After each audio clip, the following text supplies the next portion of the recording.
Puji Tuhan, salam damai sejahtera di dalam Yesus Kristus. Kembali kita berjumpa dalam renungan yang dahsyat ini.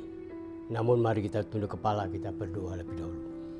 Bapa yang baik, kembali kami di bawah kaki-Mu Tuhan. Kami rindu akan firman-Mu dan kami haus. Kami percaya Tuhan lawatan-Mu lewat firman yang hidup akan membangun keimanan kami, supaya kami tetap intim dengan Tuhan. Apapun yang terjadi dalam kehidupan kami, karena Engkau Immanuel, Allah yang menyertainya. Berfirmanlah Tuhan, kami siap mengimaninya. Di dalam nama Yesus Kristus kami mengucap syukur. Amin. Nah, Bapak Ibu yang dikasihi Tuhan, kembali kita untuk menelaah firman Allah. Beberapa hari yang lalu kita telah menyatakan tentang siapakah Yesus itu. Dan kita telah membuka rahasia tentang nubuatan kelahiran serta kehidupannya, dan semua itu telah digenapi. Dan kembali hari ini pun dalam serial ini, siapakah Yesus itu. Namun kita akan lebih dulu baca dalam Matius pasal yang ke-16 ayat 15 sampai 16. Demikian firman Tuhan. Lalu Yesus bertanya kepada mereka, "Tetapi apa katamu? Siapakah aku ini?" Maka jawab Simon Petrus, "Engkaulah adalah Mesias, Anak Allah yang hidup." Nah, inilah ungkapan rahasia. Pertanyaan siapakah Yesus itu? Karena kita telah mempelajari bagaimana dahsyatnya nubuatan tentang kelahiran dan tentang kehidupan, dan semua telah digenapi dalam firman-Nya. Dan hari ini kembali nubuat tentang pelayanan dan kematian pun telah digenapi.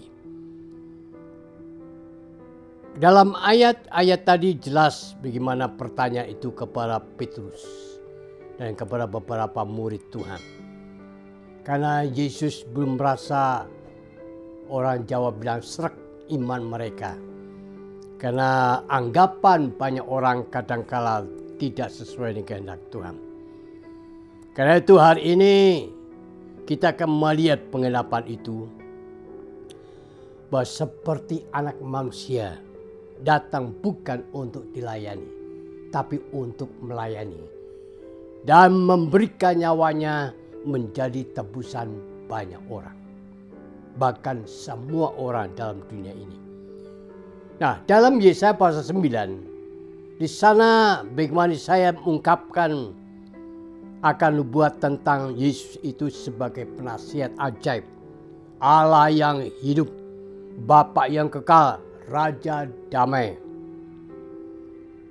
Maka dalam Yesaya terlebih 53 itu pelayanan Yesus telah dinubuatkan dengan jelas sampai kepada kematiannya.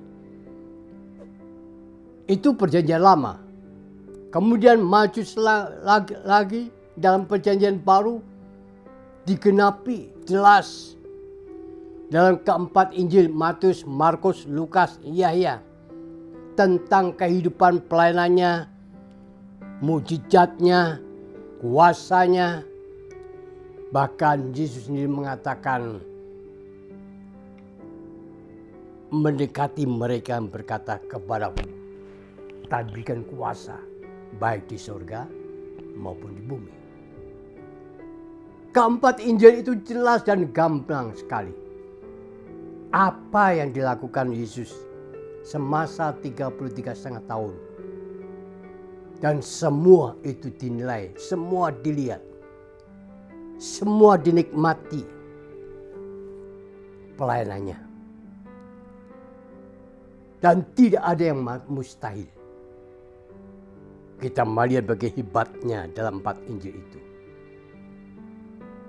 Orang lumpuh bisa berjalan, orang buta bisa melihat,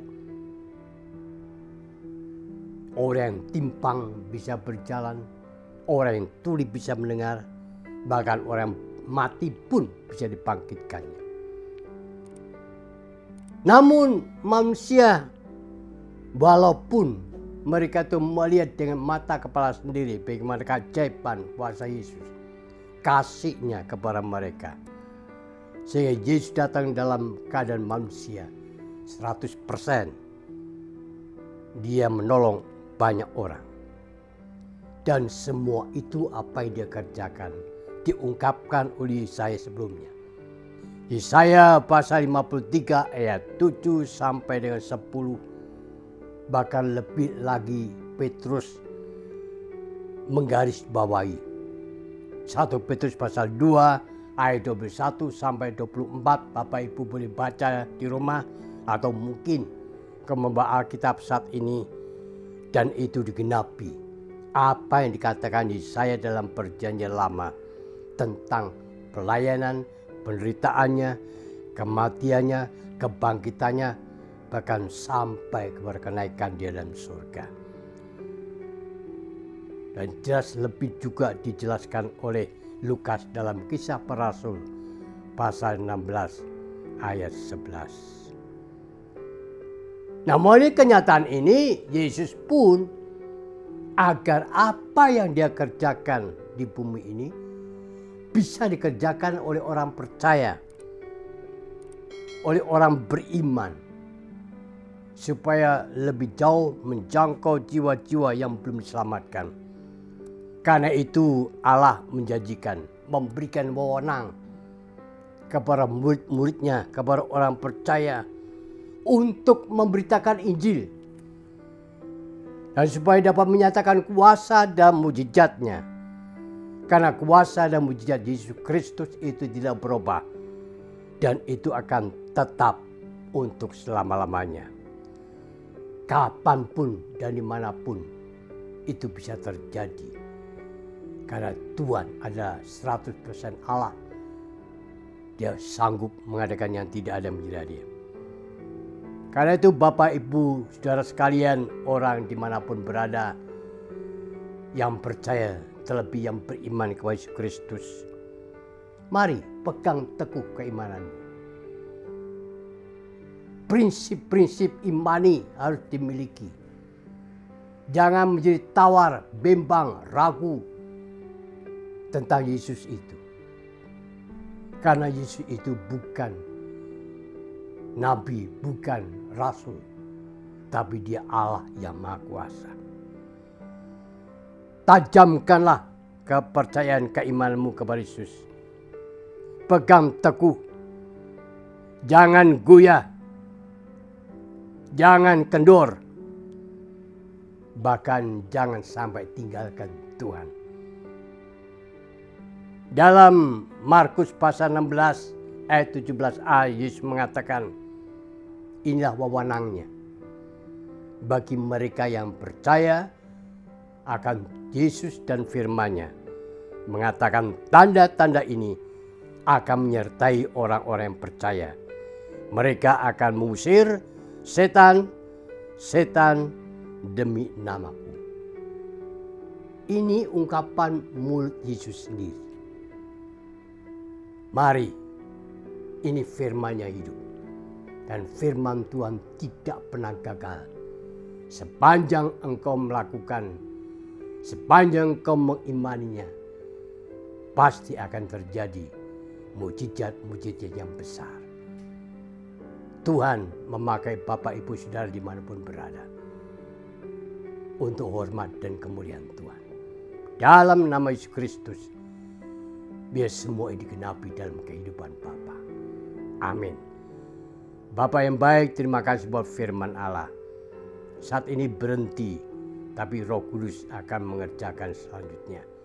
Pakailah tiap-tiap pribadi kami seturut wewenang yang Tuhan berikan kepada kami.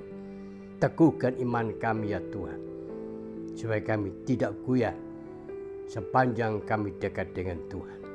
Terima kasih, berkati kehidupan umat-Mu apapun yang mereka hadapi.